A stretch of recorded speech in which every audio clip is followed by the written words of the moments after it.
बिस्मिल्लाहिर्रहमानिर्रहीम। अस्सलाम वालेकुम नाज़रीन किराम, मैं मरियम शेख। उम्मीद करती हूँ आप सब खैरियत से होंगे। नाज़रीन किराम, यहाँ पे एक बहुत अहम अपडेट है जो आपसे शेयर करने जा रही हूँ। वो ये है कि पीटीआई के जो दस्ते हैं, पीटीआई के सीनियर क़यादत जो है, पीटीआई की जो रहनुमा हैं, उन्होंने पीटीआई को छोड़ने का फैसला कर दिया है। मुसर्रत जमशेद चीमा जो हैं, उन्होंने अभी बाकायदा तौर पर ऐलान किया है कि वो पीटीआई को छोड़ें। इसके अलावा और भी बहुत सारे रहनुमा हैं जिनकी जानिब से जो है वो बाकायदा तौर पर कहा गया है कि उन्होंने पीटीआई को छोड़ दिया है। ये एक पीटीआई के लिए बहुत फिक्र की बात है, इमरान खान साहब के लिए बहुत फिक्र की बात है, क्योंकि मुल्क में जो कुछ हो रहा है, जिस तरह से इंतशार फैलाया गया है, जिस तरह से गिरफ्तारियां की जा रही हैं, उस सब के बाद जो है पीटीआई रहनुमा जो हैं वो डर चुके हैं। उन्होंने इमरान खान साहब का जो है वो साथ ना देने का फैसला किया है। आज की ताज़ा तरीन अपडेट्स के मुताबिक मुसर्रत जमशेद चीमा ने भी और उनके हस्बैंड ने जो है उन्होंने कहा है कि रिहा होने के बाद पीटीआई से अलहदगी का बाकायदा तौर पर ऐलान किया जाएगा। जनाब, आज अहम समाअत होने जा रही थी जो है सुप्रीम कोर्ट में। पंजाब में 14 मई को इंतखाबात करवाने के हुक्म पर इलेक्शन कमीशन की नज़रसानी की दरख्वास्त पर समाअत जो है वो अभी भी जारी और सारी है। उसकी कुछ अपडेट्स आई थी तो मैंने सोचा आपके साथ शेयर कर दूँ। पीटीआई ने दरख्वास्त पर अपना जो है जवाब जमा करवा दिया है। Chief justice of Pakistan justice Umar Ata Bandial Barahi में 3 रुकनी बेंच इस केस की समाअत कर रहा है, जिसमें जस्टिस मुनीब अख्तर और जस्टिस एजाजुल एहसन शामिल हैं। समाअत शुरू हुई तो इलेक्शन कमीशन के वकील सजील सवाती रोस्टम पर आ गए। उनका कहना था कि विफाक और पंजाब हुकूमत का जवाब अभी मिला है। पीटीआई ने तहरीरी जवाब जमा नहीं करवाया, कोई भी जवाब पहले से मुझे फ्राहम नहीं किया गया। जिस पर chief justice of Pakistan justice Umar Ata Bandial का कहना था, क्या हम आपकी मदद करें कि जवाबात में क्या कहा।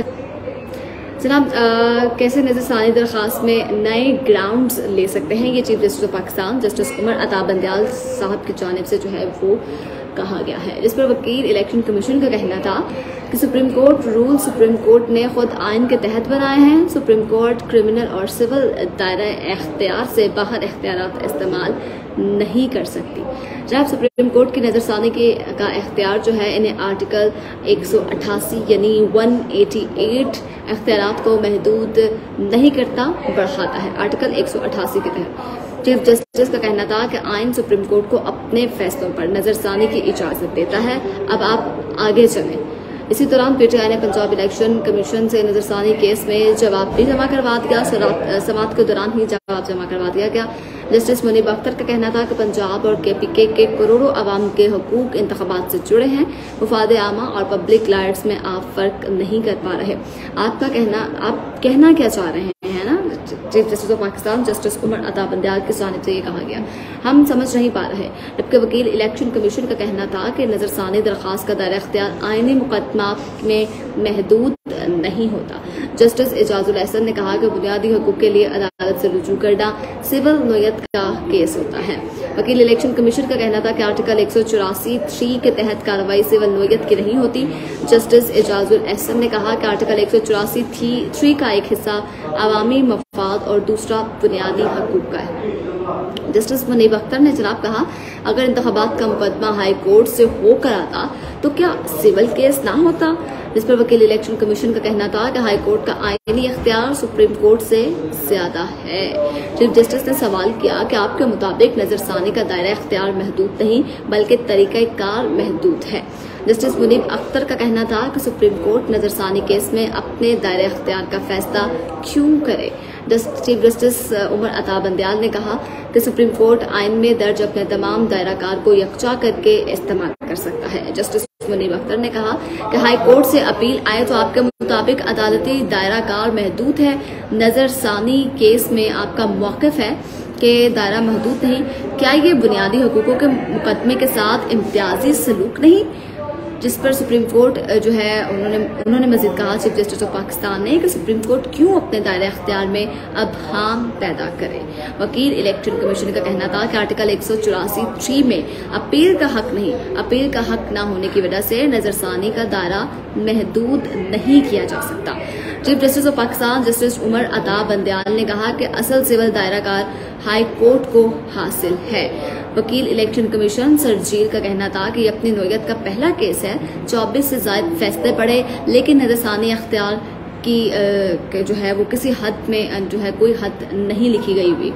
जस्टिस मुनीब अख्तर का कहना था, क्या पता आइन साजों ने नजरसानी का दायरा कार महदूद इसलिए रखा हो कि मरकजी केस के मतन के बाहर ना जाया जाए।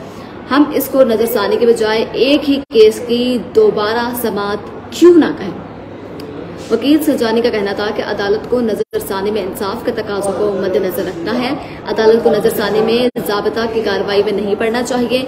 आईनी मुकदमात में नया नुक्ता उठाया जा सकता है। बड़ा दिलचस्प ये मुकालमा है जो मैं आप लोगों के साथ शेयर कर रही हूँ। समात अभी भी जारी है, अभी कोई फैसला नहीं आया, लेकिन समात के दौरान जो मुकालमा हुआ है वो मैं आप लोगों के साथ शेयर कर रही हूँ। जनाब वकील साहब ने कहा कि बिल्कुल मैं यही कह रहा हूँ, 184 यानी 184 के मुकदमे में नजरसानी दरअसल अपील ही होती है। 184 के मुकदमे में नजरसानी का दायरा इख्तियार महदूद नहीं होना चाहिए, जिस पर chief justice of Pakistan justice Umar Ata Bandial ने वकील इलेक्शन कमीशन से कहा, आपने दलाइल में बड़े अच्छे नुकात उठाए हैं, इन नुकात पर अदालती हवाला जात इत्मीनान बख्श नहीं है, आप अपने दलाइल में सिर्फ नजरसानी तक ही महदूद रहें। वकील सजेल का कहना था कि जो नुक्ता इस केस में है इससे पहले कभी किसी केस में नहीं उठाया गया, जिस पर जस्टिस मुनीब अख्तर का कहना था कि मसला यह है कि आप कह रहे हैं कि नजरसानी दरखास्त मरकजी अपील के बराबर है। वकील इलेक्शन कमीशन का कहना था कि भारतीय सुप्रीम कोर्ट के 9 मेंबर बेंच ने सिर्फ नजरसानी के मामले पर फैसला दिया। भारतीय सुप्रीम कोर्ट ने नजरसानी को मरकजी अपील स्कोप दिया है। चीफ जस्टिस उमर अता बंदयाल का इस पर कहना था कि सुप्रीम कोर्ट के पास एप्लेट और ओरिजिनल दायराकार है। एप्लेट दायराकार में हाई कोर्ट के फैसले के खिलाफ अपील सुप्रीम कोर्ट में आती है और ओरिजिनल दायराकार में नजरसानी के सिवा कोई और चारा नहीं होता। आप ये कह रहे हैं कि सुप्रीम कोर्ट नजरसानी के साथ मुकम्मल इंसाफ के तकाजे भी मद्देनजर रखे, ये सारे मामला सादा अंदाज में बताएं, वरना हम तो भंपरी की तरह जो बच्चों के खेलने वाली चीज नहीं होती थी उसको यूं करके घुमाते थे, बुम्बरी या बुम्बेरी उसको कहते हैं, तो वो घूमती चलती है। तो चीफ जस्टिस साहब ने कहा कि आपकी इन सब बातों से हम भुम्बेरी की तरह घूमने लग जाएंगे। हुकूमत और निगरान हुकूमत के जवाबात को सराहते हैं क्योंकि इस बार केस संजीदगी से लाया गया है। इससे पहले तो सब नंबर्स में लगे हुए थे, जो बातें आप कर रहे हैं पहले क्यों नहीं की? क्या इन बातों को पहले ना करने की वजह ये थी कि आपके मकासद कुछ और थे? अभी आगे चलकर आपसे और भी सवालात किए जाएंगे। वकील इलेक्शन कमीशन ने कहा कि पहले ये नुकात ना उठाने की वजूहात भी बताऊंगा। अदालत अगर 4 अप्रैल के इस फैसले की तफसीली वजूहात देते तो हमें भी ज्यादा आसानी हो जाएगी। जस्टिस मुनीब अख्तर ने कहा कि जनाब तफसीली वजूहात जो है अदालत देगी, लेकिन जो सवाल नजरसानी के अख्तियार पर उठाया है इससे आपके दलाइल का गेटवे जो है वो खुल जाएगा। मेरे नजदीक नजरसानी के स्कूप को वसी करने के हवाले से गुजारिशात काफी दिलचस्प हैं।